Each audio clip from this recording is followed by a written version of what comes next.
الہ الا اللہ محمد رسول اللہ، لا الہ الا اللہ محمد رسول اللہ، لا الہ الا اللہ محمد رسول اللہ۔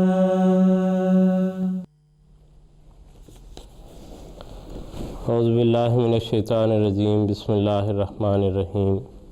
ناظرین کرام، السلام علیکم ورحمۃ اللہ وبرکاتہ۔ دینی و فقہی مسائل پروگرام کے ساتھ براہ راست ہم آپ کی خدمت میں حاضر ہیں۔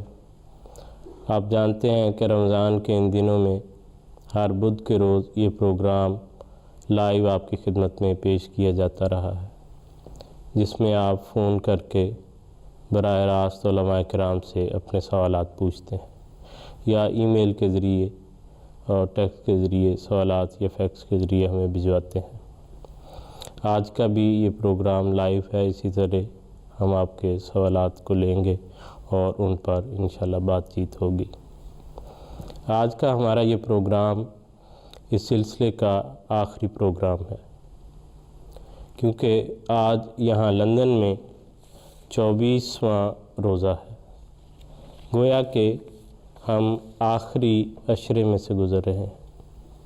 حضرت سلمان فارسی رضی اللہ تعالیٰ عنہ کی روایت ہے کہ حضور صلی اللہ علیہ وسلم نے شعبان کے آخری روز ہم سے خطاب فرمایا، اور حضور نے رمضان کے مہینے کی عظمت اور برکت کو بیان فرمایا۔ حضور صلی اللہ علیہ وسلم نے فرمایا کہ ہوا شہر اولہ رحمت، یہ ایسا مہینہ ہے جس کی ابتدا یا اس کا پہلا حصہ رحمت ہے، واوسطہ مغفرۃ، اور اس کا درمیانی حصہ مغفرت ہے، وآخرہ عتق من النار، اور اس کا آخری حصہ آگ سے نجات والا ہے، عذاب سے بچانے والا ہے۔ تو گویا یہ 3 عشرے بنتے ہیں، اور ہم آج اس تیسرے عشرے میں سے گزر رہے ہیں۔ حضرت ابن عمر رضی اللہ تعالیٰ عنہ کی مسند احمد بن حنبل میں ایک روایت ہے کہ رسول اللہ صلی اللہ علیہ وسلم نے فرمایا، عمل کے لحاظ سے ان 10 دنوں یعنی آخری عشرے سے بڑھ کر خدا تعالیٰ کے نزدیک عظمت والے اور محبوب اور کوئی دن نہیں ہے۔ عمل کے لحاظ سے جو ان دنوں میں برکت ہے، ایسی اور کسی عشرے اور کسی دن میں برکت نہیں ہے۔ حضرت خلیفۃ المسیح الخامس اید اللہ تعالیٰ بنصر العزیز نے 10 اگست 2012 میں یہاں بیت الفتوح میں خطبہ جمعہ ارشاد فرمایا، اور وہ بھی رمضان کے دن تھے۔ حضور نے فرمایا کہ رمضان المبارک کا مہینہ آیا اور 2 عشرے گزر بھی گئے، اور احساس بھی نہیں ہوا کہ کس تیزی سے یہ 20 دن گزرے ہیں، یوں لگتا ہے دوڑتے ہوئے گزر گئے۔ اب آخری عشرہ شروع ہو رہا ہے۔ بہت سے خطوط مجھے آتے ہیں جن میں رمضان کے حوالے سے فیض پانے کے لیے دعا کا ذکر ہوتا ہے۔ لوگ ملتے ہیں تو وہ ذکر کرتے ہیں۔ ایک مومن کو یقیناً یہ فکر ہونی چاہیے کہ ہم رمضان سے زیادہ فیض پانے والے بن سکیں۔ ایک احمدی کو اگر یہ فکر نہ ہو تو مسیح موعود اور مہدی موعود کو ماننے کا مقصد ہی فوت ہو جاتا ہے۔ ایک انقلاب ہی ہے جو ہمارے اندر پیدا کرنے کے لیے حضرت مسیح موعود علیہ السلام تشریف لائے تھے۔ ایک ایسا انقلاب جو بندے کو خدا سے ملانے والا ہو۔ اور حضور نے ایک اور بھی بہت ہی پیاری بات بیان فرمائی۔ حضور نے فرمایا کہ پس عبد بننے کا یہ عمل چند دن یا ایک مہینے کا عمل نہیں ہے، عبد بننے کے لیے مسلسل کوشش کی ضرورت ہے۔ اور رمضان کا مہینہ ایسا ہے کہ انسان اس میں پہلے سے بڑھ کر نیکیاں کرنے کی کوشش کرتا ہے، ان کاموں کی طرف انسان کی توجہ ہوتی ہے، اور انسان زیادہ اہتمام کے ساتھ اپنے دینی امور میں مشغول ہوتا ہے۔ لیکن سیدنا حضرت اقدس مسیح موعود علیہ السلام نے ایک اور بہت ہی باریک بات کی طرف توجہ دلائی ہے، وہ بھی آپ کے ساتھ شیئر کرنا چاہتا ہوں۔ حضرت مسیح موعود علیہ السلام نے فرمایا کہ اس نماز یا روزے سے کیا فائدہ ہوگا جب کہ اسی مسجد میں نماز پڑھی اور وہیں کسی دوسرے کی شکایت اور گلہ کر دیا، یا رات کو چوری کر لی، کسی کے مال یا امانت میں خیانت کر لی، کسی کی شان پر جو خدا تعالیٰ نے اسے عطا کی ہے بخل یا حسد کی وجہ سے حملہ کر دیا، کسی کی آبرو پر حملہ کر دیا۔ غرض اس قسم کے عیبوں اور برائیوں میں اگر مبتلا رہا تو تم ہی بتاؤ اس نماز نے اس کو کیا فائدہ پہنچایا۔ تو اس لیے انسان کو یا نیکیوں میں انسان آگے بڑھنے کی کوشش کرتا ہے، ان باریک امور کو بھی ساتھ مد نظر رکھنا چاہیے۔ اللہ تعالیٰ مجھے بھی اور آپ سب کو بھی ان تمام باتوں پر عمل کرنے کی توفیق عطا فرمائے۔ آج کے اس پروگرام میں جب ہم بات کر رہے ہوں گے تو اس کے متعلقہ اس وقت کے متعلقہ بعض موضوعات بنتے ہیں، مثلا رمضان کے آخری عشرے کا بیان، اور پھر اس میں اعتکاف شروع ہوتا ہے، پھر لیلۃ القدر کا ایک بہت اہم موقع جو ہے وہ اس میں آتا ہے۔ اسی طرح عید کے متعلقہ جو مسائل ہیں اس پر بھی ہم انشاءاللہ بات کریں گے، عید کی نماز کے متعلقہ مسائل یا عید فنڈ فطرانہ وغیرہ، ان سب امور پر بھی انشاءاللہ آج کے پروگرام میں ہم گفتگو کریں گے۔ تو آپ ہمیں براہ راست ہمارے فون لائن پر رابطہ کر سکتے ہیں اور علماء کرام سے سوالات پوچھ سکتے ہیں۔ آج کے اس پروگرام میں شرکت فرما رہے ہیں مکرم و محترم مولانا ظہیر احمد خان صاحب، یہاں اسٹوڈیو میں تشریف رکھتے ہیں، اور ٹیلی فون لائن پر گفتگو فرمائیں گے مکرم و محترم مولانا موشر احمد کالوں صاحب، مفتی سلسلہ۔ تو جیسے جیسے آپ کے سوالات ہمیں موصول ہوں گے ہم انشاءاللہ ان بزرگان کی خدمت میں آپ کے وہ سوالات رکھتے رہیں گے۔ فی الحال جو سوالات ہمیں ای میل پر موصول ہوئے ہیں اس دوران، اس پر ہم بات چیت جو ہے اس کا آغاز کرتے ہیں، اور پھر ساتھ ساتھ انشاءاللہ آپ کے فون کالز ہیں وہ بھی ہم لیتے رہیں گے۔ خاصا پہلا سوال یہ فاروق احمد صاحب نے ہم سے پوچھا ہے، کہتے ہیں کیا صحت مند آدمی فدیہ دے سکتا ہے؟ بسم اللہ الرحمن الرحیم۔ روزے جو ہیں وہ اللہ تعالیٰ نے مسلمان پر فرض کیے ہیں۔ اس مسلمان پر جو صحت والا ہو، صحت سے ہو اور اس کو سفر نہ پیش آیا ہو، تو صحت مند جو ہے اس پہ اللہ تعالیٰ نے روزے فرض کیے ہیں۔ اس لیے وہ یہ تو کر سکتا ہے کہ اس اللہ تعالیٰ کے اس بات پہ شکرانہ ادا کرنے کے لیے کہ اللہ تعالیٰ نے اس کو توفیق دی کہ اس کو رمضان کا بابرکت مہینہ میسر آیا، اور اس میں اس نے اللہ تعالیٰ کی دی ہوئی توفیق سے اس فرضیت کو پورا کیا، اس فرض روزوں کو رکھا، تو اس شکرانے کے طور پہ اگر وہ فدیہ دیتا ہے تو اس میں کوئی حرج نہیں۔ اور بعض مفسرین نے اس بات پہ بھی لکھا ہے کہ اللہ تعالیٰ کا اس بات پہ شکر ادا کرنا کہ اللہ تعالیٰ نے اس کو رمضان میں روزے رکھنے کی توفیق عطا فرمائی، تو ایسے لوگ جو صحت مند بھی ہوں، روزے بھی رکھ رہے ہوں اور وہ فدیہ دینا چاہیں تو وہ دے سکتے ہیں، کوئی حرج کی بات نہیں۔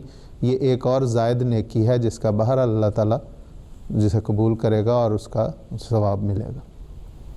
لیکن اگر اس سوال کا یہ مطلب ہے کہ صحت مند ہے اور وہ روزے نہ رکھے اور فدیہ دے دے تو یہ جائز نہیں۔ ٹھیک ہے۔ ایک اور سوال معذرت چاہتا ہوں، خوشنود احمد صاحب نے جرمنی سے ہمیں یہ پوچھا ہے، وہ کہتے ہیں کہ حضور صلی اللہ علیہ وسلم کے وقت میں جو سفر کے حالات تھے سختی والے اب ویسے نہیں رہے، تو کیا اب جو آسان سفر ہے اس میں روزہ رکھا جا سکتا ہے؟ بات دراصل یہ ہے کہ وہ خدا جو عالم الغیب ہے، جو ماضی کو بھی جانتا ہے، جس کو مستقبل کا بھی علم ہے، اس کو یقیناً یہ علم تھا کہ ایسے حالات پیدا ہوں گے، ایسے سفر کی ایسی سہولتیں میسر آ جائیں گی۔ اس کے باوجود اس نے جہاں پہ اللہ تعالیٰ نے یہ وضاحت فرمائی قرآن کریم میں کہ جو مسافر ہیں اور جو مریض ہیں وہ روزے نہ رکھیں، بعد میں روزے پورے کریں، تو اسے یہ یقیناً علم تھا کہ ایسے سفر کے سامان میسر آئیں گے، لیکن اس کے باوجود اس کا حکم ہے، اس لیے اگر جو مسافر ہے وہ رمضان میں روزے نہیں رکھے گا، وہ بعد میں روزے پورے کرے گا۔ جہاں تک اس بات کا تعلق ہے کہ اس زمانے میں سفر مشکل تھے، تو اللہ تعالیٰ نے اس وقت لوگوں کو استعدادیں بھی، ان کی طاقت بھی ایسی ہی عطا کی ہوئی تھی، اور وہ لوگ لمبے لمبے سفر کرتے تھے، پیدل بھی چلتے تھے، اس وقت جو سواریاں میسر تھیں ان پہ بھی وہ سفر کرتے تھے، تو وہ بھی سہولت کے ہی سامان تھے ان کے لیے۔ اور اس وقت اونٹ، گھوڑے اور گدھے سفر کے لیے استعمال کیے جاتے تھے، تو اس وقت بھی ایسے لوگ تھے جن کے پاس اونٹ، گھوڑے یا گدھے نہیں تھے، وہ پیدل سفر کیا کرتے تھے، اور بعض ایسے تھے جن کے پاس اونٹ، گھوڑے، گدھے بھی تھے اور اس پہ بھی وہ سفر کیا کرتے تھے۔ اس لیے اس وقت بھی اللہ تعالیٰ نے کوئی فرق نہیں یہ کیا کہ اگر کوئی پیدل مسافر ہو تو اس پہ تو روزے فرض نہیں ہیں اور وہ بعد میں پورے کرے، لیکن جس کو گھوڑے یا اونٹ یا گدھے سواری کے لیے میسر ہیں وہ بعد میں نہ رکھیں بلکہ وہ رکھ لیں، ایسی کوئی وضاحت قرآن کریم نے یا حدیث نے نہیں کی۔ اس لیے یہ کہنا کہ اس وقت سفر کے جو سامان تھے یا سفر کی سہولتیں اتنی نہیں تھیں جتنی اب ہیں، لیکن اس کے باوجود یا اس وقت جو سہولتیں ہیں اس کے باوجود جو ڈاکٹر ہیں وہ یا مثلاً جو لوگ ہوائی سفر کر کے آتے ہیں ان کے متعلق ڈاکٹر کہتے ہیں کہ فوری طور پہ ڈرائیونگ نہ کریں، کیونکہ ہو سکتا ہے کہ وہ پوری طرح ان کا ذہن جو ہے ڈرائیونگ کے لیے تیار نہ ہو اور کسی حادثے کا شکار ہو جائیں۔ اس لیے اگر سہولت کے سامان میسر ہیں، لیکن اللہ تعالیٰ نے جتنا جتنا انسان سہولت کا عادی ہوتا جاتا ہے اتنا اتنا وہ اس کو مشکلات بھی پیش آتی ہیں۔ اگرچہ سہولت کے سامان میسر ہیں لیکن پھر بھی سفر بہرحال سفر ہے۔ حدیث میں بھی آتا ہے کہ سفر چاہے چھوٹا ہو وہ ایک عذاب کا ایک ٹکڑا ہے، اس لیے وہ مصیبت جو مشکل اس وقت تھی وہ اب بھی لوگوں کو میسر موجود ہے، اس کا سامنا ہے۔ اس لیے یہ کہنا کہ اب سفر آسان ہو گئے ہیں، سہولتیں مل گئی ہیں اس لیے روزہ رکھا جا سکتا ہے، ایسی کوئی اس کی اجازت نہیں۔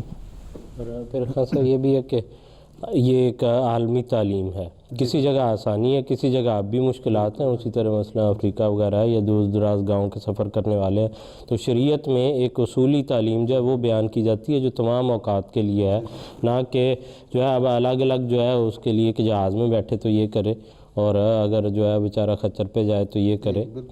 تو ایک مستقل جو تعلیم ہے، اصولی تعلیم، اس کو وہ بیان کیا گیا ہے۔ جزاکم اللہ خاصا۔ ابھی ہمارے ساتھ ہیں ریحانہ منصور صاحبہ یو کے سے، فون لائن پر ہیں، ہم ان سے بات کرتے ہیں اور ان کا سوال لیتے ہیں۔ السلام علیکم۔ السلام علیکم۔ وعلیکم السلام ورحمۃ اللہ۔ میرا چھوٹا سا سوال ہے کہ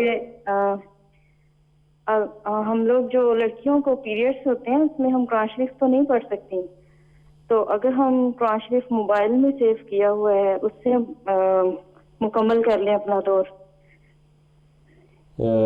جی ٹھیک ہے جی، آپ کا سوال آ گیا۔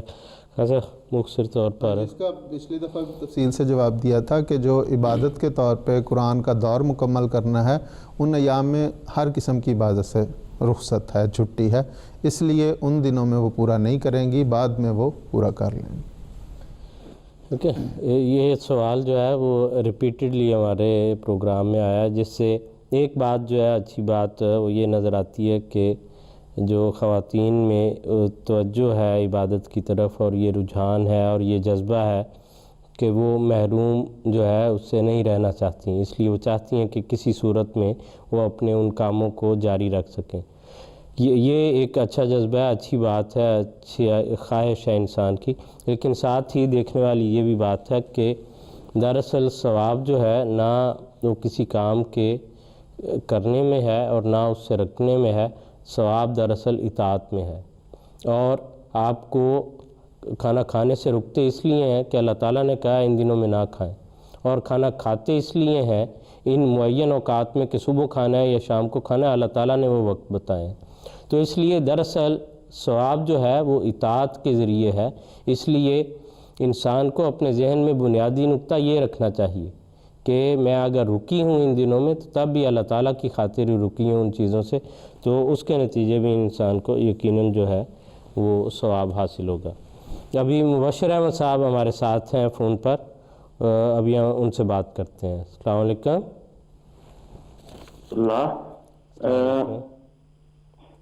میرے نا کچھ سوالات ہیں رمضان کے متعلق۔ ایک سوال ہے لیکن اس کے علاوہ جو ہیں وہ رمضان سے غیر متعلق ہے، اگر اجازت ہوگی تو میں وہ بھی پوچھ لوں گا۔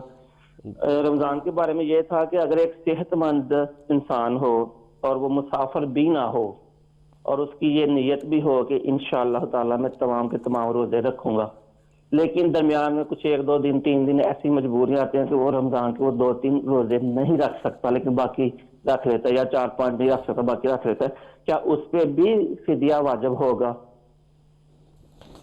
جی ٹھیک ہے، اس پہ بات کرتے ہیں۔ اور آپ کا کون سا سوال ہے؟ ایک دے دیں،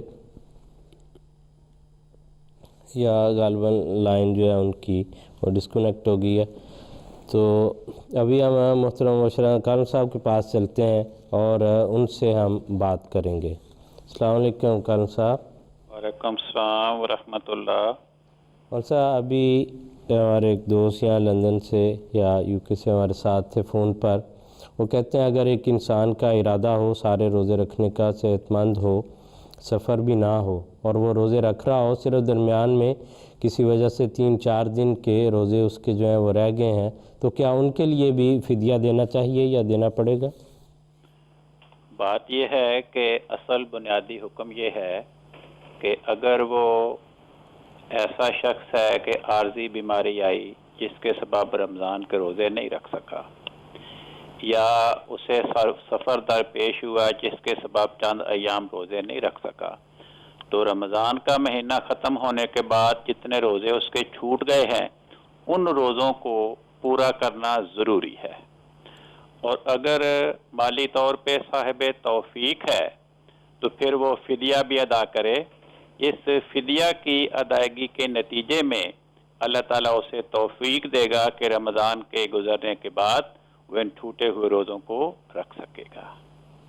جی ٹھیک ہے مولوی صاحب، آج کل جو ہے ہم آخری عشرے میں اعتکاف جو ہے وہ بھی کیا جاتا ہے، تو اعتکاف کے متعلق اگر آپ براہ کرم یہ بیان فرما دیں کہ اعتکاف کا آغاز کب ہوتا ہے، کس وقت جو ہے بیٹھا جاتا ہے، اور اس کا اختتام جو ہے وہ کس وقت ہوتا ہے؟ جی 10 دن ماہ رمضان کے آخری 10 دن اعتکاف کا حکم ہے۔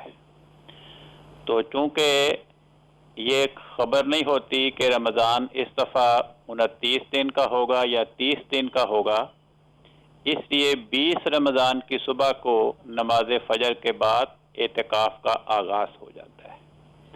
بعض لوگ کہتے ہیں کہ اگر 20 کی شام تک بھی، عصر تک بھی وہ اعتکاف شروع کر دے تو اس کا اعتکاف شمار ہو جائے گا۔ تو اعتکاف کے دوران اس نے مسجد میں اپنی خلوت کے لیے جگہ بنا کر وہیں قیام کرنا ہوتا ہے، اور اس کا مقصد یہ ہے کہ گویا اس نے دنیا چھوڑ دی اور یہ 10 دن اللہ تعالیٰ کی عبادات کے لیے وقف کر دیے۔ تو اس کو کوشش کرنی چاہیے کہ ان 10 دنوں کا زیادہ سے زیادہ وقت وہ نوافل کی ادائیگی، ذکر الہی، دعاؤں اور قرآن کریم کی تلاوت میں بسر کرے، مگر اس انداز سے وہ اونچی آواز میں دعائیں نہ کرے، تلاوت نہ کرے کہ دوسرے لوگ جو مسجد میں اعتکاف بیٹھے ہوئے ہیں یا دعاؤں میں، سنتوں کی ادائیگی میں، نماز کی ادائیگی میں مشغول ہیں، اس کی تلاوت کی آواز یا اس کی اونچی آواز سے دعائیں کرنے کی آواز ان کی توجہ میں خلل پیدا کرنے کا موجب بنے۔ تو یہ بنیادی باتیں ہیں جو اعتکاف کے لیے ضروری ہیں۔ اسی لیے اعتکاف والے کا اعتکاف کے دوران روزہ رکھنا بھی ضروری ہے۔ جی ٹھیک ہے مول صاحب، بہت شکریہ، جزاکم اللہ احسن الجزا۔ آگے ہم چلتے ہیں، ہمیں یہ سوال جو ہے وہ میسیج کے ذریعے موصول ہوا ہے۔ سعید صاحب ہیں سوال پوچھنے والے۔ خان صاحب وہ کہتے ہیں کہ لوگ تراویح نماز کے بعد نہیں سوتے، یہاں تو آج کل چونکہ دورانیہ بھی کم ہوتا ہے رات کا، اور پھر نفل جو ہے وہ پڑھ لیتے ہیں بغیر سونے کے، تو کہتے ہیں اس طرح تہجد ہو جاتی ہے۔ اس میں وہ تہجد کے لیے سونا کوئی لازمی شرط نہیں ہے، لیکن اگر کوئی شخص تراویح کے بعد بھی نوافل پڑھتا رہتا ہے، تلاوت کرتا رہتا ہے، دوسری عبادات میں مصروف رہتا ہے، تو یہ کوئی حرج کی بات نہیں ہے۔ لیکن اگر وہ سو سکتا ہے اور اسے پتہ ہے کہ صبح میں پھر اٹھ کے تہجد کے وقت اٹھ جاؤں گا، یا روزے کے وقت میں سحری کے وقت اٹھ کے سحری کر لوں گا، تو سونا چاہیے، سونا بہتر ہے، لیکن کوئی ضروری نہیں ہے۔ اگر کوئی نہیں سوتا تو کوئی حرج کی بات نہیں ہے۔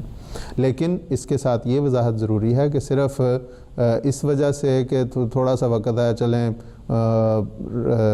صبح اٹھنا مشکل ہوگا تو اور قسم کے مصروفیات وہ رکھ لے، کھیل تماشا یا لاہ و لعب میں ہو، تو یہ بہرحال رمضان کے منافی ہوگا۔ اس کو چاہیے کہ اگر وہ نہیں سوتا تو دوسری عبادات میں مصروف ہو جائے، یہ زیادہ بہتر کی بات ہے۔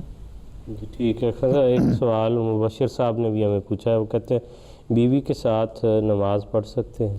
جی کوئی حرج نہیں ہے، لیکن یہ ایسی جگہ پہ ہے جہاں پہ مثلا اگر نماز سینٹر نہیں ہے، باجماعت نماز کا انتظام نہیں ہے، تو گھر میں اگر کوئی شخص اپنی بیوی کے ساتھ نماز پڑھ لیتا ہے تو کوئی حرج کی بات نہیں ہے۔ کیونکہ میں یہ اس لیے وضاحت کر رہا ہوں کہ مرد کے لیے اسلام نے باجماعت نماز فرض قرار دی ہے، اور مسجد میں جا کے، نماز سینٹر میں جا کے جہاں پہ باجماعت نماز کا انتظام ہے، وہاں جا کے نماز کی ادائیگی اس کے لیے ضروری ہے۔ لیکن اگر کسی جگہ نہیں ہے اور وہ گھر میں پڑھ لیتا ہے تو یہ پسندیدہ بات ہے، کوئی زیادہ بہتر ہے، کیونکہ گھر میں وہ باجماعت کر لیتے ہیں۔ ہمارے جماعت میں بعض ایسی جگہوں پہ جہاں پہ نماز سینٹر نہیں ہیں یا بہت دور دور ہیں، نماز کے لیے پہنچنا مشکل ہے، تو ایسے لوگوں نے گھروں میں ایسے انتظامات اللہ تعالیٰ کے فضل سے کیے ہوئے ہیں کہ وہ بیوی بچوں کے ساتھ باقاعدہ نمازیں باجماعت ادا کرتے ہیں۔ تو یہ بھی ایک بہت اچھی بات اور اللہ تعالیٰ کے احکامات کی پابندی ہے۔ یہ ٹھیک ہے خان صاحب، جزاکم اللہ۔ ابھی ہمارے ساتھ عبدالرشید صاحب ہیں اور ہبت الرحمان صاحب ہیں، تو ان سے ہم باری باری بات کرتے ہیں۔ پہلے عبدالرشید صاحب سے بات کرتے ہیں، یو کے میں۔ جی مولانا محمد عبدالرشید، میں لندن سے بول رہا ہوں جی۔ آپ کا پروگرام بڑا شاندار ہے، تو میں نے ایک سوال کے دو حصے ہیں میرے، اگر اجازت ہو تو۔ سوال یہ ہے کہ کیا لیلۃ القدر جس کو ہم مسلمان آخری عشرہ میں تلاش کرتے ہیں، الحمدللہ ہمیں قرآن شریف سے یہ نعمت ملی ہے، کیا دوسرے مذاہب میں بھی لیلۃ القدر کا کوئی کانسیپٹ ہے؟ وہ لوگ کیا کرتے ہیں؟ کیا وہ بھی لیلۃ القدر کو تلاش کرتے ہیں؟ وضاحت فرما دیں۔ دوسرا اس کا حصہ یہ ہے کہ یہودی اور عیسائی کسی حد تک حسد کرتے ہیں کہ قرآن کریم افضل کتاب ہے، ان کو کیا جواب دیا جائے؟ اسلام لانے کے لیے وہ فی الحال تیار نہیں ہیں۔ جزاکم اللہ واسن الجزا۔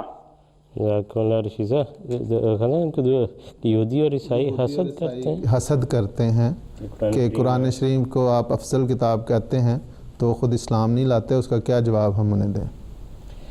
ٹھیک ہے رشید صاحب، ابھی تو آپ کا پہلا سوال جو ہے اس پہ ہم بات کر لیں گے، وہ براہ راست اس کے متعلقہ ہے روزوں کے، تو اس پر ہم بات کریں گے، اور محترم کالم صاحب سے اس کے بارے میں ہم پوچھیں گے۔ اور اس سے پہلے ہم ہبت الرحمان صاحب جو ہیں ان کی کال لے لیتے ہیں، یو کے سے ہیں۔ السلام علیکم۔ وعلیکم السلام ورحمۃ اللہ وبرکاتہ۔ ایسے میرا سوال شوال کے روزوں کے متعلق ہے کہ شوال کے جو روزے ہوتے ہیں 6، ان میں پہلا روزہ رکھنا ضروری ہوتا ہے اور پھر یا 6 لگاتار رکھنا ضروری ہوتا ہے؟ اور جو روزے ہمارے رمضان میں رہ جاتے ہیں وہ شوال کے مہینے میں ہی پورے کر کے ہمیں سال کا ثواب ملے گا، یا ہم سال میں کسی بھی دن رکھ سکتے ہیں؟ جی ٹھیک ہے، بہت شکریہ جی، جزاکم اللہ۔ ابھی ہم محترم کالم صاحب کے پاس چلیں گے اور ان سوالات کے بارے میں ان سے بات کرتے ہیں۔ السلام علیکم کالم صاحب۔ السلام علیکم کالم صاحب، لائن پر ہیں ہمارے ساتھ؟ غالباً اس وقت کالم صاحب لائن پر نہیں ہیں، ان سے دوبارہ رابطے کی کوشش کرتے ہیں۔ ہاں صاحب، آپ یہ ارشاد فرمائیں کہ شوال کے روزے لگاتار رکھنے ضروری ہیں؟ جہاں تک شوال کے روزوں کی سنت کی بات ہے تو حضور صلی اللہ علیہ وسلم کی یہ سنت تھی کہ آپ یکم شوال کو عید منانے کے بعد اس کے بعد مسلسل 7 شوال تک مسلسل 6 روزے رکھا کرتے تھے، اور اس کے متعلق قرآن حدیث میں بھی حضور صلی اللہ علیہ وسلم نے فرمایا کہ جو شخص رمضان کے روزے رکھے اور اس کے بعد شوال کے 6 روزے رکھے تو اس کے وہ پورے سال کا ثواب ملے گا. لیکن اگر یہ تو سنت ہے، لیکن اگر کوئی شخص کسی وجہ سے شوال کے روزے مسلسل نہیں رکھ سکتا تو بعض ایسے ہمارے بزرگوں کے حوالے ملتے ہیں جس میں یہ گنجائش موجود ہے کہ وہ شوال میں وہ کسی وقت بھی روزے رکھ لے. پہلا روزہ وہ 2 شوال کو رکھ لے، اس کے بعد وہ درمیان میں بریک کر کوئی مجبوری آ جاتی ہے تو وہ اس باقی شوال کے باقی ایام میں 5 روزے رکھ لے تو اس کو بھی اللہ تعالیٰ اسی طرح ثواب سے نوازے گا، کیونکہ ثواب دینا بہرحال اللہ تعالیٰ کا کام ہے، اس کا ہم فیصلہ نہیں کر سکتے. ہم تو یہ بتا سکتے ہیں کہ حضور صلی اللہ علیہ وسلم کی یہ سنت ہے، اور اس کے علاوہ اگر کوئی کرتا ہے تو اگر کوئی نیکی کا کام کرتا ہے تو وہ بہرحال ثواب ہے. جہاں تک اس بات کا تعلق ہے کہ رمضان میں چھوٹے ہوئے روزے شوال میں پورے کرنے ضروری ہیں، تو ایسی کوئی بات نہیں ہے. اس کے لیے اللہ تعالیٰ نے یہ چھوٹ دی ہے کہ وہ آئندہ بعد کے دنوں میں جو اگلے رمضان تک کے دن ہیں ان تک وہ پورے کر سکتی ہیں. حضرت عائشہ رضی اللہ تعالیٰ عنہا اور باقی ازواج مطہرات میں سے بعض کی روایت ایسی ملتی ہیں کہ وہ کہتی ہیں کہ ہم رمضان کے روزے جو ہمارے چھوٹ جاتے تھے اس کو پھر ہم عموماً اگلے شعبان میں جو رمضان سے پہلے مہینہ آتا ہے اس میں ہم پورا کر لیا کرتی تھیں، کیونکہ گھریلو کام کاج دیگر مصروفیات کی وجہ سے ہم باقی سال میں وہ خاص طور پہ حضرت عائشہ کی یہ روایت ہے کہ ہم ان روزوں کو نہیں رکھ سکتی تھیں، اور پھر ہم شعبان میں جا کے حضور صلی اللہ علیہ وسلم بھی شعبان میں کثرت سے روزے رکھتے تھے، تو ہم اپنے چھوٹے ہوئے جو رمضان میں ہمارے چھوٹ جاتے تھے روزے اس کو ہم اس وقت پورا کر لیا کرتی تھی. تو یہ اس لیے جو رمضان میں اگر کسی کے چھوٹ جاتے ہیں روزے، کچھ خواتین ہیں مخصوص ایام کی وجہ سے یا کوئی مسافر یا مریض ہے اس کے چھوٹ جاتے ہیں، تو اگلے رمضان سے پہلے وہ اگر پورا کر لیتا ہے تو اس کو اسی طرح اللہ تعالیٰ ثواب سے نوازتا ہے. اور یہ شوال کے جو ہے وہ 12 شوال کے مہینے میں ہی رکھنے ہیں، شوال کے مہینے یعنی دوسرے مہینے میں آگے. حضرت مسیح موعود علیہ الصلوۃ والسلام کی بھی ایک سنت کا حضرت مسلم اور رضی اللہ تعالیٰ عنہ نے ذکر فرمایا ہے کہ ایک وقت حضرت مسیح موعود علیہ الصلوۃ والسلام نے باقاعدہ قادیان میں رمضان کے بعد اسی طرح جس طرح رمضان کے روزے رکھے جاتے ہیں اسی طرح 1 شوال کے بعد 2 شوال سے 7 شوال تک مسلسل روزے رکھوائے، اور باقاعدہ اسی طرح بیداری ہوتی تھی، اہتمام اس کا ہوتا تھا. تو اس طرح حضرت مسیح موعود علیہ الصلوۃ والسلام کی بھی یہ سنت اسی طرح ملتی ہے کہ حضور صلی اللہ علیہ وسلم کی سنت کے مطابق حضرت مسیح علیہ الصلوۃ والسلام نے بھی کیا. اور حضرت مسلم اور رضی اللہ تعالیٰ عنہ بیان کرتے ہیں کہ پھر اس کے بعد یہ ایک نبی نے تو ایک بات بتانی ہوتی ہے، اس کے بعد لوگ اس کے مطابق پھر باقاعدہ اس طرح نہیں اہتمام ہوا، لیکن بہرحال حضرت مسیح علیہ الصلوۃ والسلام نے یہ بتا دیا کہ اس طرح سنت حضور صلی اللہ علیہ وسلم کی یہ ہے. جی ٹھیک ہے خاصا. اور لوگ جو ہے وہ اس کا یوں بھی بیان کرتے ہیں جیسے حضور صلی اللہ علیہ وسلم نے فرمایا کہ جس نے گویا رمضان کے روزے رکھے اور پھر ثم اتبعہ ستا من شوال سیام الدہر، کہ گویا اس نے پورے جو سال کے ہیں وہ روزے رکھے، تو کہتے ہیں کہ 30 وہ ہوئے اور 6 یہ ہوئے، تو 36 اور ہر نیکی کا ثواب جو ہے وہ 10 گنا جو ہے ملتا ہے. تو یہ 360. اور باقی وہ حساب نکالتے ہیں کہ 5 دن ایسے ہیں جس میں روزے رکھنے منع ہے، کہ شوال کا دن عید کا اور جو ہے حجہ کے جو 4 دن ہیں تو ان میں منع ہے. تو اس لیے یہ 5 دن نکل گئے، تو باقی جو ہے وہ کہتے ہیں 360 دن. تو گویا اس طرح پورے سال کا جو ہے انسان کو وہ روزوں کا جو ہے وہ ثواب ملتا ہے. بہرحال یہ آگے چلتے ہیں. ہمارے ساتھ فرزانہ صاحبہ UK سے ہیں، ہم ان سے بات کرتے ہیں. السلام علیکم. السلام ورحمۃ اللہ. وعلیکم السلام ورحمۃ اللہ. جی فرمائیے. میرا سوال یہ ہے کہ اگر کوئی شخص روزہ رکھے اور اس کے بعد وہ کام پہ چلا جائے اور اسے کام میں اسے کافی ہیوی سامان وغیرہ اٹھانا پڑ جائے اور گرمی بھی بہت ہو اور اسے پیاس کافی لگ جائے اور حالت کافی بحال ہو جائے اور اس دوران پھر وہ اپنا روزہ کھول دے، تو اس کے لیے کیا حکم ہے؟ اور میرا دوسرا سوال یہ ہے کہ اعتکاف بیٹھنے کے لیے تمام روزے رکھنا ضروری ہوتے ہیں، لیکن اگر کوئی شخص ویکنس کی وجہ سے یا کسی بھی وجہ سے چند روزے نہ رکھ سکے تو کیا پھر وہ شخص اعتکاف بیٹھ سکتا ہے؟ جی ٹھیک ہے، شکریہ جی آپ کی کال کا. اگر اتنا سخت کام ہے اور انسان اس مشقت جی اس میں وہ مریض کے حکم میں چلا جاتا ہے، اور وہ اسی طرح ہے جس طرح کسی نے روزہ رکھا اور وہ بیمار ہو گیا، یا کسی نے روزہ رکھا اور اسے سفر درپیش آ گیا تو وہ روزہ کھول دے گا، اور بعد میں وہ ایک روزہ پورا کر لے جب اس کو میسر آئے دن، تو وہ اس پہ کوئی حرج کی بات نہیں ہے۔ اور جہاں تک اس بات کا تعلق ہے کہ جو اعتکاف کے لیے، اگر اعتکاف کے دنوں میں جو سنت یہ ہے کہ اعتکاف کے دنوں میں روزے رکھنے ضروری ہیں۔ حضور صلی اللہ علیہ وسلم کی روایت ہے کہ حدیث ہے صلی اللہ علیہ وسلم کی کہ اس بغیر روزوں کے اعتکاف نہیں، یعنی مسنون اعتکاف جو ہے اس میں روزے رکھنے ضروری ہیں۔ جہاں تک اس بات کا تعلق ہے کہ پہلے 20 ایام میں کسی کے روزے کچھ چھوٹ گئے ہیں تو اس میں کوئی حرج نہیں، وہ اعتکاف بیٹھ سکتا ہے۔ اعتکاف کے دنوں میں روزے رکھنے جو ہیں وہ مسنون اعتکاف کے لیے ضروری ہے۔ جی ٹھیک ہے حضرت، جزاکم اللہ۔ ابھی ہم محترم کالم صاحب سے جو ہے وہ بات کرتے ہیں اور ان سے بعض سوالات جو ہیں وہ پوچھتے ہیں۔ السلام علیکم۔ وعلیکم السلام ورحمۃ اللہ۔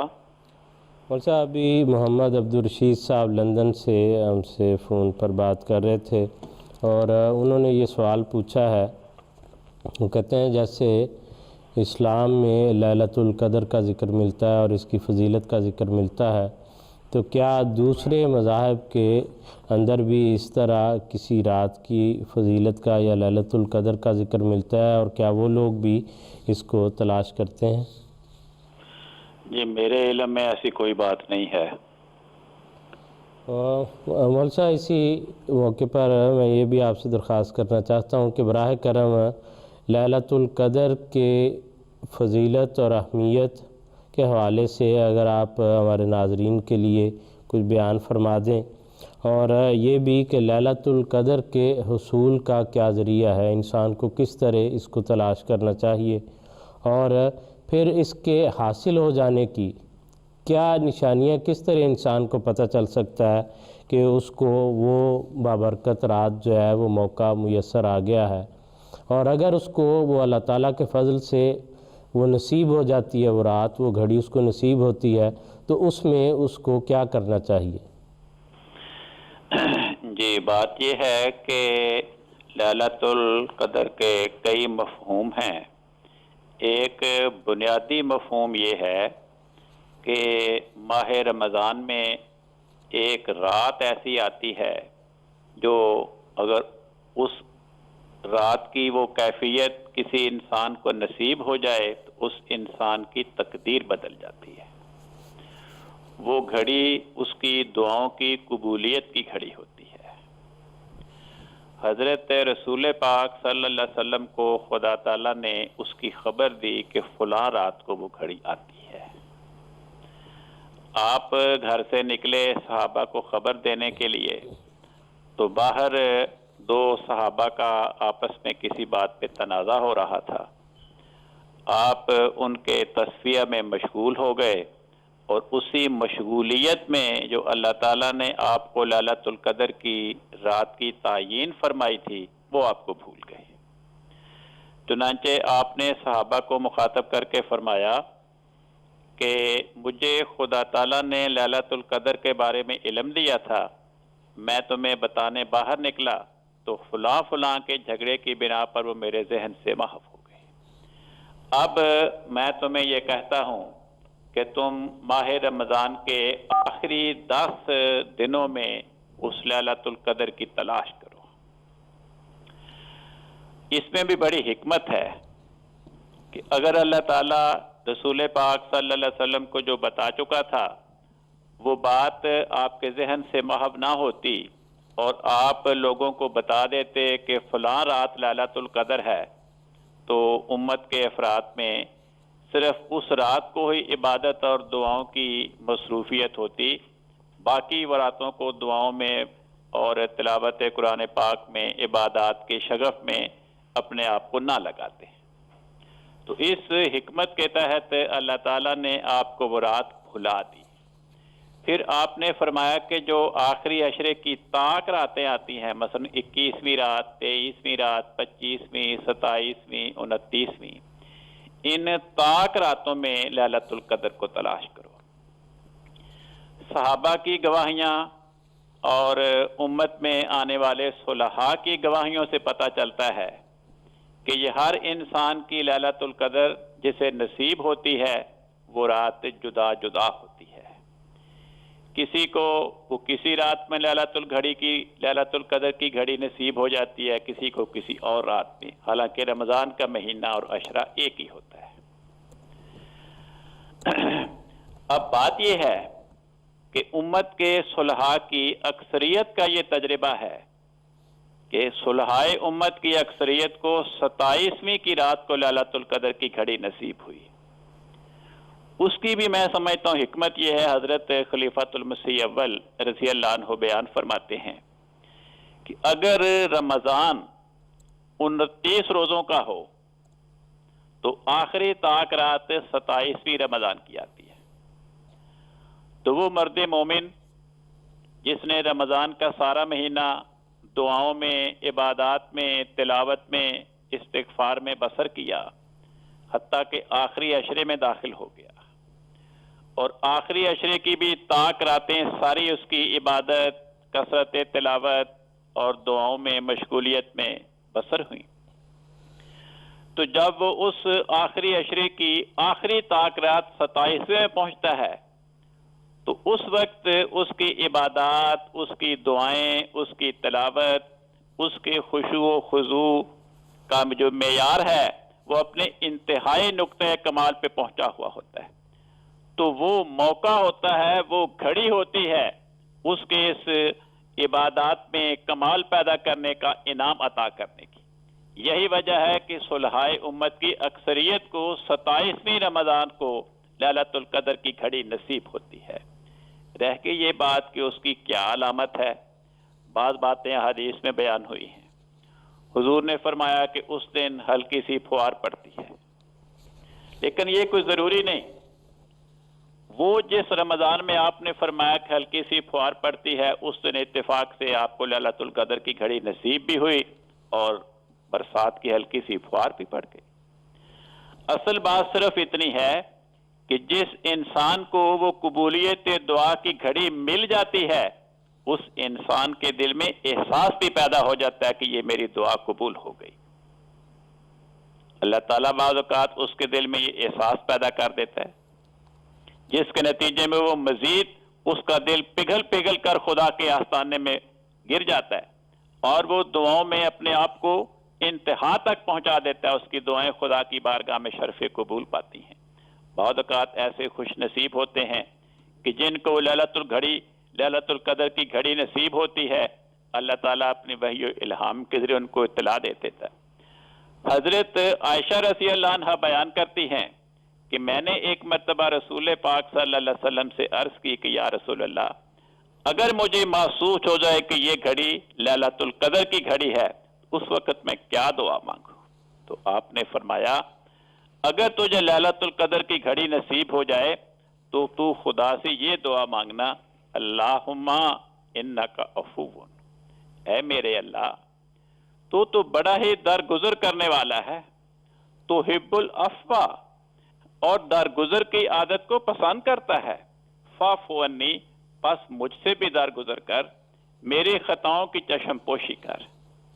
یہ دعا کرنے کا آپ نے حکم دیا کہ اگر کسی کو پتہ چل جائے کہ اسے لیلۃ القدر کی گھڑی نصیب ہو گئی ہے، تو اس میں دراصل ہمیں ایک یہ بھی پیغام دینا مقصود ہے کہ ماہ رمضان کی عبادات، آخری عشرے کی دعائیں، خصوصاً لیلۃ القدر کی دعائیں، یہ دنیاوی مفادات کے لیے نہیں، اپنے گناہوں کی بخشش، خدا تعالیٰ کی محبت و پیار کو حاصل کرنے کے لیے ہونی چاہیے، ورنہ یہ نہیں کہ فلانا مقدمہ یوں ہو جائے، فلانا رشتہ یوں ہو جائے، بچہ فلانی اگر نوکری مل جائے، یہ باتیں نہیں۔ اپنی روحانی ترقی کے لیے، خدا تعالیٰ کی محبت و پیار کے حصول کے لیے دعائیں کرنی چاہیے۔ تو جس انسان کی وہ دعائیں قبول ہو گئیں، اس کی زندگی اس کے بعد لیلۃ القدر کی گھڑی نصیب ہونے کے بعد نیکی اور پاک بازی کے مقامات میں ترقی کرتی چلی جاتی ہے. تو اس کی زندگی کا بعد کا حصہ بتا دیتا ہے کہ اس کو حقیقت لیلۃ القدر کی گھڑی نصیب ہو گئی. جی ٹھیک ہے عمر صاحب، بہت شکریہ، جزاکم اللہ احسن الجزا. خزاں ابھی ہمارے ساتھ کالرز ہیں اور ان سے بات کرتے ہیں، ان کے سوالات لے لیتے ہیں، پھر ان پر انشاءاللہ ہم بات کریں گے. ہمارے ساتھ ابھی امت المتین صاحبہ جرمنی سے، ان سے بات کریں گے، اور اس کے بعد پھر روبینہ صاحبہ ہیں یو کے سے، پھر ان سے بات کریں گے. پہلے امت المتین صاحبہ سے جرمنی میں بات کرتے ہیں. السلام علیکم. جی السلام علیکم. وعلیکم السلام ورحمۃ اللہ. جی میرا یہ سوال ہے کہ وہ علاقے پر سورج کے غروب اور طلوع ہونے کا دورانیہ بہت کم ہوتا ہے، یا یوں کہہ لیں جہاں پہ سورج کبھی غروب نہیں ہوتا یا کبھی طلوع نہیں ہوتا، تو ان علاقوں میں رمضان المبارک کے اوقات یعنی روزوں کے اوقات کا تعین کیسے کیا جاتا ہے، یا کیسے کریں گے، یا کون کرتا ہے؟ جی ٹھیک ہے، بہت شکریہ. جی جی خاصا بات دراصل یہ ہے کہ اس کے متعلق جو اصول ہمیں حضرت امیر المومنین ایدہ اللہ تعالیٰ بن عزیز نے عطا فرمایا وہ یہ ہے کہ ایسے علاقے، پہلی بات یہ ہے کہ ایسے علاقے جہاں پہ دن اور رات کا امتیاز نہیں رہتا، یعنی اگر دن ہے تو وہ 6 مہینے دن ہی چلتا جاتا ہے، رات ہے تو 6 مہینے رات ہی رہتی ہے. ایسے علاقوں کے لیے جو روزے رکھنے یا نمازوں کے اوقات مقرر کرنے کا جو طریق ہے وہ یہ ہے کہ ان کے قریب ترین کا ایسا علاقہ جس میں دن اور رات کا امتیاز ہو، اس کے مطابق اپنے روزے رکھنے کے اوقات اور اس کے مطابق اپنے نمازوں کے اوقات وہ سیٹ کر لیں. مثال کے طور پہ اگر ناروے کا ایسا علاقہ جس میں بالکل دن اور رات کا کوئی امتیاز نہیں ہے، تو وہ اپنے قریب ترین علاقہ جس میں مثال کے طور پہ اوسلو جو ہے، اگر وہاں پہ وہ قریب ترین علاقہ ہے ان کا، تو وہاں پہ جو روزہ رکھنے کے اوقات ہیں اس کے مطابق وہ سیٹ کر لیں گے. اگر مثال کے طور پہ وہاں پہ 19 گھنٹے یا 18 گھنٹے کا روزہ ہے تو وہ اپنے اس کے مطابق اپنا 18 گھنٹے کا یا 19 گھنٹے کا روزہ سیٹ کر لیں گے، اور اس کے مطابق وہ افطاری اور سحری کریں گے جس کے مطابق وہ قریب ترین کا علاقہ جو ہے وہ کر رہا ہے. اور جس طرح اس میں نمازوں کے اوقات ہیں اسی طرح وہ اس میں اپنے نمازوں کے اوقات سیٹ کر لیں گے. تو یہ ایک بہترین اصول ہمیں عطا کر دیا حضور طلب بن عزیز نے. اور یہ دراصل یہ احادیث کی ہی بنا پہ ہے کہ حضور صلی اللہ علیہ وسلم سے پوچھا گیا کہ ایسے اگر علاقے ہوں تو وہاں پہ کیا کیا جائے، تو حضور نے فرمایا کہ اندازہ کر لیا جائے.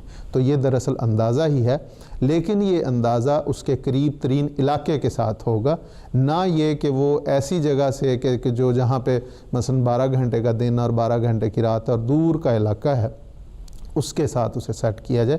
یہ نہیں، بلکہ وہ جو قریب ترین علاقہ ہے اس کے مطابق وہ سیٹ کرے. اور خزاں ہمارے لیے تو یہ بڑی ظاہر سی بات ہے کہ اس کا تعین کون کرے گا، وہ نظام ہے اور اس کے سربراہ ہیں خلیفۃ المسیح ہیں، وہ ہماری رہنمائی ان تمام مواقع پر کرتے ہیں. اور جہاں بھی سارے احمدی ہیں ان کو یہ پتہ ہی ہے اس بات کا، وہ اچھی طرح سے جانتے ہیں کہ جو بھی ایسی بات ہوتی ہے اس کا پھر اجتماعی نظام کے مطابق جو ہے اس کو اپلائی کیا جاتا ہے، نہ کہ ہر ایک شخص جو ہے وہ کوئی اپنا اندازہ مقرر کرتا ہے، بلکہ جو نظام جماعت کی طرف سے ایک متفقہ جو فیصلہ ہوتا ہے صاحب کی منظوری سے، اس کو پھر اپلائی کیا جاتا ہے اور اس کو ہی سب فالو کرتے ہیں. آگے چلتے ہیں اور روبینہ صاحبہ سے ہم بات کرتے ہیں. السلام علیکم. وعلیکم السلام رحمۃ اللہ. جی مجھے سوال یہ پوچھنا تھا کہ جیسے مردوں کو ہے کہ وہ مسجد میں نماز جا کے ادا کریں اور باجماعت نماز کا 27 گنا ثواب ہے، ایسے ہی عورتیں گھر میں بھی ادا کریں تو ان کو ثواب ہے، لیکن کیا اگر عورتیں مسجد میں جا کے ادا کریں تو انہیں 27 گنا زیادہ ثواب ہے، گھر میں ادا کریں گی تو ثواب اتنا نہیں ہوگا؟ جی ٹھیک ہے، شکریہ جی آپ کے سوال کا. مسجد میں جانے کے لیے دراصل یہ ہے کہ یہ اسلام نے عورت پر ایک بہت بڑی شفقت کی ہے اور اسے یہ بتایا کہ وہ گھر میں رہ کر جو عبادت بجا لائے گی اس کو اس کے برابر ثواب ملے گا جو مرد باہر جا کے باجماعت ادا کریں گے. گویا مردوں کو باہر کے کام کاج، باہر کی ذمہ داریاں ادا کرنے کا پابند اسلام نے کیا، اور عورتوں کو گھر کی ذمہ داریاں ادا کرنے کا پابند کیا، اور گھر میں رہنے کا پابند سے مراد یہ ہے کہ گھر کی ذمہ داریاں، گھر کے کام کاج، بچوں کی پرورش کی طرف توجہ دینا، اور اسے گھر میں گویا عورت کو گھر کی ملکہ بنایا ہے، اور مرد کو کہا کہ وہ باہر جا کے کام کاج کر کے، محنت کر کے، مشقت کر کے کمائے اور لا کے عورت کو وہ دے، اور عورت اس کو گھر میں گھر کے اخراجات، گھر کی ضروریات پوری کرے۔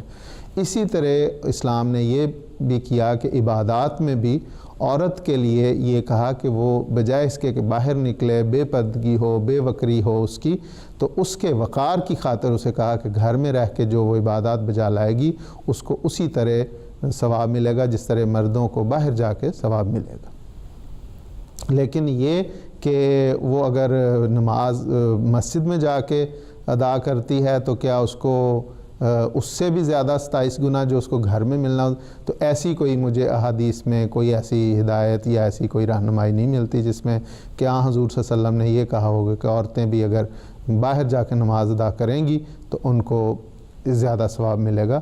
ایسی کوئی مجھے حدیث میں روایت یا ہدایت نہیں ملی۔ جی ٹھیک ہے، جزاکم اللہ۔ ابھی ہم فون پر جو اور کالرز ہیں ہمارے ساتھ ان سے بھی بات کرتے ہیں۔ ابھی پہلے ہم بات کریں گے ارشد صاحب سے، پاکستان سے فون کر رہے ہیں، اور اسی طرح عظیم صاحب جو کشمیر سے فون کر رہے ہیں۔ ان دونوں دوستوں سے ابھی باری باری بات کر کے تو پھر محترم کالم صاحب کے پاس چلیں گے ہم۔ السلام علیکم ارشد صاحب۔ جی السلام علیکم، میں ارشد اسماعیل بات کر رہا ہوں ڈیرہ غازی خان پاکستان سے۔ میرا سوال یہ ہے کہ اعتکاف میں اگر انسان ہو، اگر مجبوری ہو جائے تو کس بات سے اعتکاف توڑا جا سکتا ہے؟ جی ٹھیک ہے ارشد صاحب، اگر مجبوری ہو جائے تو اعتکاف چھوڑا جا سکتا ہے یا نہیں، اس بارے میں ابھی محترم کالم صاحب سے بات کریں گے۔ پہلے عظیم صاحب کی کال جو ہے وہ بھی لے لیتے ہیں۔ السلام علیکم۔ السلام علیکم، عظیم صاحب ہیں ہمارے ساتھ؟ عظیم صاحب اس وقت غالباً نہیں ہے لائن پر، تو ہم محترم کالم صاحب کے پاس چلتے ہیں اور ان سے بات کرتے ہیں۔ السلام علیکم۔ السلام علیکم، کالم صاحب ہیں؟ غالباً کالم صاحب بھی اس وقت لائن پر نہیں ہیں، تو ابھی ہم انتظار کریں گے کہ جیسے ہمارا فون پر رابطہ بحال ہوتا ہے اور ہمیں کنٹرول روم سے وہ بتاتے ہیں تو پھر ہم فون کے لیے جائیں گے۔ اس دوران جو پہلے ہمیں سوالات یہاں پر موصول ہوئے ہیں اس پر بات کرتے ہیں۔ خاصا رمضان کے دنوں میں ایک یہ بھی جو ہے عام تصور پایا جاتا ہے، یہ ذکر بھی ملتا ہے لوگوں میں کہ آخری جو جمعہ ہے اس کے لیے بطور خاص بڑا اہتمام کیا جاتا ہے، اس کو جمعۃ الوداع کا نام دیا جاتا ہے۔ احادیث کی روشنی میں ہمیں اس کا کوئی ذکر ملتا ہے؟ احادیث کی روشنی میں کوئی ایسا جمعۃ الوداع کی اہمیت، اس کی فضیلت، اس کے متعلق ایسی کوئی ہدایات کہ سارا سال بھی آپ نمازیں نہ پڑھیں اور جمعۃ الوداع میں جا کے آپ پڑھ لیں تو بڑا ثواب کا کام ہے، ایسی کوئی ہدایت نہیں ملتی، کوئی اس کا تذکرہ نہیں ہے، کوئی اس کی فضیلت بیان نہیں ہوئی۔ یہ بعد کے لوگوں کے اپنے ایجاد کردہ باتیں ہیں، احادیث میں جمعۃ الوداع کی کوئی اہمیت، کوئی فضیلت ہمیں کہیں نہیں ملی۔ جی ٹھیک ہے خاصا۔ اسی طرح دودھ پلانے والی اور حاملہ جو خاتون ہے اس کو روزہ رکھنا نہیں چاہیے، اس کے لیے کوئی؟ جی مجھے اس وقت تو کوئی حوالہ یاد نہیں ہے، لیکن بعد میں اس کا بتایا جا سکتا ہے، لیکن احادیث میں ہے کہ دودھ پلانے والی اور جو حاملہ ہے وہ روزہ نہ رکھے، وہ بعد کے دنوں، وہ مریض کے حکم میں ہے اور وہ بعد کے دنوں میں اس کو روزہ رکھے گی۔ میں اس کا حوالہ میں اس وقت یاد نہیں ہے۔ جی ٹھیک ہے، جی ٹھیک ہے۔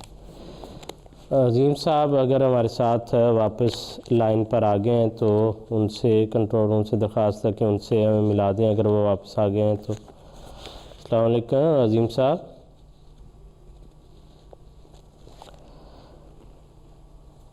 غالباً ان سے جو پھر وہ رابطہ اس طرح سے ہمارا نہیں ہو سکا۔ ہم ابھی محترم کالم صاحب کے پاس چلتے ہیں اور ان سے بات کرتے ہیں۔ السلام علیکم کالم صاحب۔ ورحمۃ اللہ۔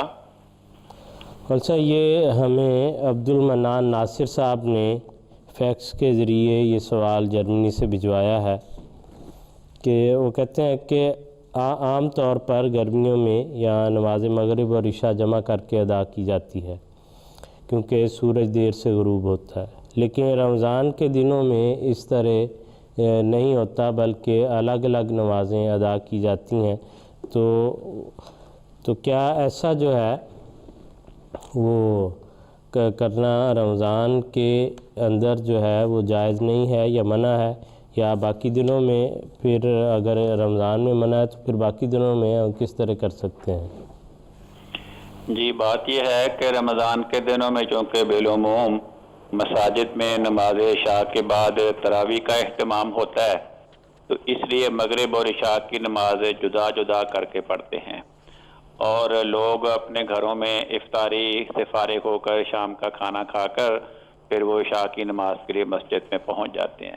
تو ایک مہینے کے لیے تو لوگ اپنی مصروفیات کو اس طرح کر سکتے ہیں کہ وہ نہ آئیں، لیکن کئی مہینے کے لیے ان کو یہ پابند کرنا کہ جاؤ اور آؤ تو یہ ایک تکلیف مالا یطاق بن جاتی ہے۔ اس لیے رمضان کے علاوہ باقی ایسے ایام جب اس قسم کی مجبوری درپیش ہوتی ہے تو پھر اس وقت مغرب اور عشاء کی نماز روزانہ جمع کر کے مغربی ممالک میں ایسے علاقوں میں ادا کی جاتی ہے۔ جی، کل سا فون پر ارشد صاحب نے ہم سے یہ سوال بھی پوچھا ہے، وہ کہتے ہیں کہ اگر اعتکاف کے دوران کوئی مجبوری ہو جائے تو کیا اعتکاف چھوڑا جا سکتا ہے؟ جی، اگر دوران اعتکاف کسی کو کوئی مجبوری درپیش ہے تو وہ اعتکاف چھوڑ سکتا ہے، لیکن اگر اس کو اعتکاف شروع کرنے سے پہلے ہی پتہ ہے کہ فلاں دن سے فلاں دن تک مجھے کوئی کام پڑے گا اور میں اعتکاف اس میں ادا نہیں کر سکوں گا، تو پھر اسے اعتکاف بیٹھنا ہی نہیں چاہیے۔ لیکن اگر وہ اعتکاف بیٹھ گیا اور اعتکاف کے دوران کوئی ایسی مجبوری درپیش ہے تو اعتکاف چھوڑ کے جا سکتا ہے۔ اسی طرح کل سا ڈاکٹر شکیل صاحب ہیں، انہوں نے عمان سے ہمیں یہ سوال اپنا بھجوایا، یا سوالات کی کچھ تفصیل ہے، اور انہوں نے پوچھا کہ بندہ اگر عمومی طور پر ٹھیک ہے، کوئی اور ایسی پرابلم نہیں، پھر اس کو آنکھ یا کان میں ڈراپس ڈالنے پڑتے ہیں یا انہیلر کی ضرورت پڑتی ہے، تو کیا وہ روزے کے دوران استعمال کر سکتا ہے؟ دیکھیں، یہ کہنا کہ اسے کوئی تکلیف نہیں، اور سوال میں تکلیف کی شدت اتنی بیان ہو رہی ہے کہ اسے روزے کے دوران کئی مرتبہ ناک میں دوائی ڈالنی پڑے گا، نہ ڈالے تو اس کو تکلیف ہوگی، تو پھر وہ اتنا بیمار ہے پھر اس پر روزے کے احکام تو لاگو ہی نہیں ہوں گے۔ ہاں، اگر اس کی ناک کی تکلیف اتنی خفیف ہے کہ وہ روزے کے دوران ناک میں دوائی نہ ڈالے تو اسے کوئی تکلیف نہیں ہوگی، بیماری میں اضافہ نہیں ہوگا، تو پھر اس تکلیف میں وہ روزہ رکھ سکتا ہے۔ لیکن اگر اس کی تکلیف کی شدت ایسی ہے کہ سحری سے افطاری کے دوران کا جو عرصہ ہے اس میں اسے کئی دفعہ ناک میں دوائی ڈالنی پڑے گی، تو پھر بیماری کی یہ شدت اسے روزہ رکھنے کی اجازت نہیں دیتی۔ اسی طرح انہیلر، اب انہیلر کیا چیز ہے کہ انسان کا سانس پھنس رہا ہے، گویا زندگی موت کا سوال ہے، اگر وہ انہیلر کے ذریعے دوائی اپنے حلق میں نہ ڈالے تو اس کا سانس رک رہا ہے، تو جس کی بیماری اتنی شدید ہے کہ سانس کے آنے اور نہ آنے کا سوال پیدا ہو گیا ہے، اب وہ یہ کہے کہ میں بیمار نہیں ہوں، تو ایسی بیماری جس میں سانس رکنے کا خطرہ پیدا ہو گیا اور سانس کی حالت کو بحال کرنے کے لیے اسے انہیلر کا استعمال کرنا پڑ رہا ہے، یعنی وہ دوائی لیکوڈ شکل میں پینے کی بجائے یا گولی کی شکل میں کھانے کی بجائے وہ اسے بخارات کی شکل میں اپنے اندر ڈال رہا ہے، تو پھر ایسی حالت میں روزہ رکھنا اس کو درست نہیں ہے۔ جی ٹھیک ہے، جزاکم اللہ احسن الجزا۔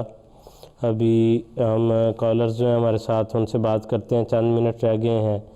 ڈاکٹر ظفر صاحب ہیں پاکستان میں، ان سے بات کریں گے، اور پھر رضیہ تبسم جو ہیں ان سے بات کریں گے۔ جلدی جلدی ان دونوں احباب سے ہم سوالات لے لیتے ہیں۔ السلام علیکم۔ السلام علیکم۔ وعلیکم السلام ورحمۃ اللہ۔ سلام جناب، میں ڈاکٹر ظفر بات کر رہا ہوں کراچی پاکستان سے۔ جی جی، میرا سوال یہ ہے کہ آج کل پاکستان کے حالات ٹھیک نہیں ہیں، جو وہاں پہ تراویحیں بھی نہیں ہو رہی اور اعتکاف میں بھی لوگ نہیں بیٹھ رہے، تو میرا سوال یہ ہے کہ ان حالات میں پاکستان کے احباب وہ اعتکاف کس طرح کریں اور تراویحوں کا سلسلہ تو خیر ممکن نہیں ہے تو وہ گھروں میں پڑھی جا سکتی ہیں، مگر اعتکاف کس طرح کریں؟ جی ٹھیک ہے ڈاکٹر صاحب، شکریہ آپ کی کال کا۔ رضیہ صاحبہ سے بھی ہم سوال لے لیتے ہیں پھر بات کرتے ہیں۔ السلام علیکم۔ جی وعلیکم السلام ورحمۃ اللہ۔ جی فرمائیے۔ میرا سوال یہ ہے کہ اگر کسی نے دل میں عہد کیا ہو کہ میں اس سال اعتکاف بیٹھوں گی لیکن کسی وجہ سے نہ بیٹھ سکے تو کیا اس کا کوئی ہدیہ دینا ہوگا؟ جی ٹھیک ہے، شکریہ جی آپ کے۔ خان صاحب پہلا جو ڈاکٹر صاحب کا سوال تھا ظفر جی صاحب کا، وہ پہلے اس کا میں سوال کا جواب دوں، وہ چونکہ آپ نے پوچھا تھا حوالہ تو وہ مجھے مل گیا ہے۔ یہ ترمذی کتاب الصوم کا حوالہ ہے کہ آن حضور صلی اللہ علیہ وسلم نے فرمایا قالا ان اللہ وضع عن المسافر شطر الصلاۃ وعن الحامل والمرض الصوم، کہ اللہ تعالیٰ نے مسافر سے نماز کا ایک حصہ اور حاملہ عورت اور دودھ پلانے والی عورت سے روزوں کو ساقط کر دیا ہے، اس کو انہیں معاف کر دیا ہے۔ تو یہ حوالہ ترمذی کتاب الصوم کا۔ جہاں تک ڈاکٹر صاحب کا سوال ہے تو اس میں پہلی بات تو یہ ہے کہ تراویح وہ کوئی ضروری چیز نہیں ہے، بلکہ بہتر اور افضلیت اور پسندیدہ چیز نماز تہجد ہے، اور نوافل نماز کے لیے گھر میں حضور صلی اللہ علیہ وسلم نے فرمایا کہ بہترین جگہ جو نوافل کے ادا کرنے کی وہ انسان کا اپنا گھر ہے۔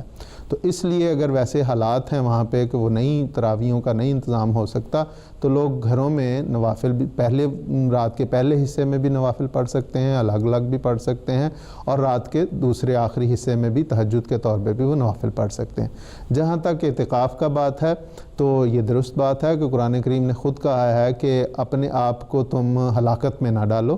تو اگر ایسے حالات ہیں پاکستان کے جس میں کہ وہ اعتکاف نہیں بیٹھ سکتے تو اعتکاف کوئی فرض عبادت نہیں ہے، ایک سنت عبادت ہے، اور اس کو چھوڑنے میں کوئی حرج نہیں ہے۔ اور سنت تو بہرحال یہ ہے کہ نماز سینٹر یا مساجد میں، ایسی مساجد جن میں جمعہ اور باجماعت نماز ہوتی ہے وہاں پہ بیٹھا جائے، لیکن اگر نہیں ہے تو وہ کوئی چونکہ ضروری نہیں ہے۔ نماز فرض نماز جو ہے اس کی ادائیگی باجماعت فرض ہے، اس لیے ہم یہ بھی نہیں کہہ سکتے کہ ایسے لوگ جو ہیں وہ گھروں میں اعتکاف، مرد گھروں میں اعتکاف بیٹھ جائیں، کیونکہ اگر وہ گھروں میں اعتکاف بیٹھیں گے تو وہ جو فرض نماز ہے اس کی ادائیگی جو ہے وہ ساقط وہ نہیں ادا کر سکیں گے جو زیادہ ضروری اور اہم ہے اور فرض ہے۔ اس لیے وہ اس سنت کو ان حالات کی وجہ سے، مجبوری کی حالات کی وجہ سے اگر چھوڑ دیتے ہیں تو کوئی اللہ تعالیٰ کے نزدیک وہ کوئی گناہ گار نہیں۔ ان کا جو خاتون کالر تھیں ہماری، ان کا یہ سوال تھا کہ اگر ارادہ کیا اور نہیں اعتکاف بیٹھ سکیں تو کوئی اس کا کفارہ، کوئی کفارہ نہیں ہے، کیونکہ اگر کوئی نظر نہیں ہے، عام طور پہ نظر کے ہیں کہ اگر نظر مانی ہے تو اس کے لیے کفارہ ادا کرنا پڑتا ہے، ورنہ یہ تو کوئی وعدہ کیا، کوئی عہد کیا تو کوئی ایسی بات نہیں ہے۔ لیکن اگر وہ سمجھتی ہیں تو صدقہ خیرات جو ہے وہ انہی کاموں کے لیے بھی رکھا گیا اللہ تعالیٰ نے، تو صدقہ خیرات کر دینے سے وہ کافی ہو جاتا ہے۔ حضرت بشارت صاحب نے لندن سے ہم سے یہ پوچھا ہے کہ انسان وطر چھوڑتا ہے اس غرض سے کہ صبح پڑھ لے گا، لیکن صبح بھی اٹھ نہیں سکا، تو اس کی کس قدر تاکید اور اہمیت؟ وطروں کی بہت تاکید ہے۔ حضور صلی اللہ علیہ وسلم نے فرمایا کہ کسی کو سرخ اونٹوں کا مل جانا جو ہے اسی طرح ہے جس طرح وطروں کی ادائیگی، اور اس زمانے میں عرب کے ماحول میں سرخ اونٹ سب سے قیمتی اونٹ تھے، تو اس لیے اور پھر حضور صلی اللہ علیہ وسلم نے بعض صحابہ کو، حضرت ابو ہریرہ رضی اللہ تعالیٰ عنہ کو یہ ہدایت فرمائی کہ وہ نہیں سوئیں گے اس وقت تک جب تک کہ وہ وطروں کی ادائیگی نہ کر لیں۔ تو ایسا شخص جس کو یہ خوف ہو کہ وہ وطر رات کو صبح نہیں اٹھ سکے گا، اسے پہلے وقت میں بہرحال پڑھ کے سونا چاہیے۔ اور بزرگوں کی ایسی سنت ملتی ہے خلفاء کی، حضرت ابو بکر صدیق رضی اللہ تعالیٰ عنہ کے متعلق کہ وہ وطر پہلے وقت میں پڑھ لیتے تھے، اس لیے اس لیے کوئی حرج نہیں۔ آخری میں صلاۃ التسبیح، جی ایک دو فکرہ صلاۃ التسبیح جو ہے حضور صلی اللہ علیہ وسلم سے کہیں ہمیں نہیں ملتی کہ حضور صلی اللہ علیہ وسلم نے خود پڑھی، بعض صحابہ کو حضور نے وہ سکھائی، تو لیکن اس کو اس طرح جس طرح اس یہاں پہ اس کی رواج پڑ گیا ہے، باجماعت خواتین ادا کرتی ہیں اور بڑا ضروری اسے سمجھتی ہیں، ایسی کوئی ہدایت احادیث میں نہیں ملتی۔ جزاکم اللہ احسن الجزا۔ ناظرین کرام، جیسے ہم نے عرض کیا تھا شروع میں کہ یہ ہمارا اس لائیو سلسلے کا آخری پروگرام ہے، کیونکہ انشاءاللہ اگلے بدھ کے روز یہاں لندن میں ہم سب اللہ تعالیٰ کے ارشاد کے مطابق عید منا رہے ہوں گے، جو یقیناً خوشی، مسرت، ملنے جلنے، کھانے پینے، خوش ہونے کا ایک موقع ہے حکم خداوندی کے تحت اور حضور صلی اللہ علیہ وسلم کی سنت کے مطابق۔ صرف اتنی بات اس حوالے سے عرض کرنا چاہتا ہوں کہ انسان خود اچھے کپڑے پہن لے یا اپنے بچوں کو پہنائے یا خود اچھے کھانے کھائے، اپنے لیے شاپنگ کرے، تو اس میں کوئی ایسا کمال نہیں ہے۔ ہر انسان یہ کرتا ہے، کر سکتا ہے، اس میں اس کو کوئی تکلیف محسوس نہیں ہوتی۔ کرنے والا کام یہ ہے کہ انسان کو ایسے موقع پر اپنے ارد گرد، اپنے ماحول میں، اپنے تعلق داروں میں، اپنے عزیزوں میں، اپنے پڑوس میں ان لوگوں پر بھی ضرور نظر رکھنی چاہیے جو آپ کی ان خوشیوں میں شریک ہونے کے لیے آپ کی کسی مدد کے منتظر ہیں یا ان کو ضرورت ہے، کیونکہ لطف یہ ہے کہ آدمی عام کرے بہار کو، موج ہوائے رنگ میں آپ نہا لیا تو کیا۔ اللہ تعالیٰ ہم سب کو حفظ و امان میں رکھے اور عید کی حقیقی خوشیاں نصیب فرمائے۔ اجازت دیجیے، السلام علیکم ورحمۃ اللہ وبرکاتہ۔ لا الہ الا اللہ محمد رسول اللہ، لا الہ الا اللہ محمد رسول اللہ۔